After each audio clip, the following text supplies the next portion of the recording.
You know, I agree that there's a craft element to it, that there's a mindset, depending on where you are in security. Again, it's a very broad field, yeah? And if you're looking at penetration testing, ethical hacking, well, whatever you want to call it, but even on the blue team side, the purple team, there's a type of craft that goes into it. Now, when we talk about automation, I am partners in an AI company still for the last 5 years. Uh, and we worked on AI before the LLMs became a thing. In AI, you have a thing called expert systems, which is you basically hypercharge automation, so to speak, in a colloquial way of saying it, that you basically take an expert who says, this is how we do this, and then the automation runs it in these ways, and the decisions are made according to what the expert would have done for those decisions. And everybody in AI can tell you the same thing, that the problem with expert systems is that the experts don't really know how they make those decisions.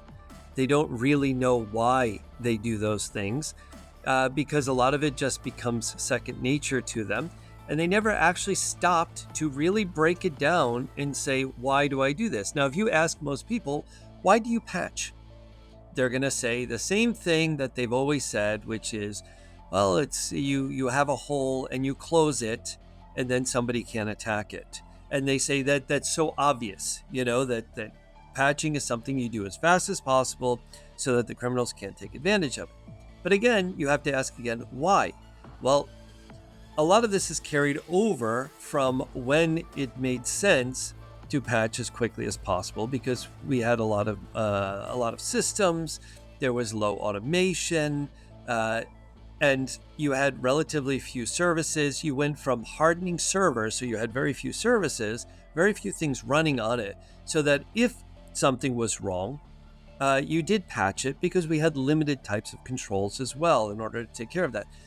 So this stuff is carried over, and now people are just like, oh, you need antivirus, you need to patch immediately, you need to do this, but they don't actually understand why. And this is the same with pen testing and everything else. Why did you do that? And again, all of this stuff, if it carries over into an expert system, it's going to have those same flaws when the environment changes, because all of this is based on the environment. So I may not want to patch my systems because these patches are for services that I don't use.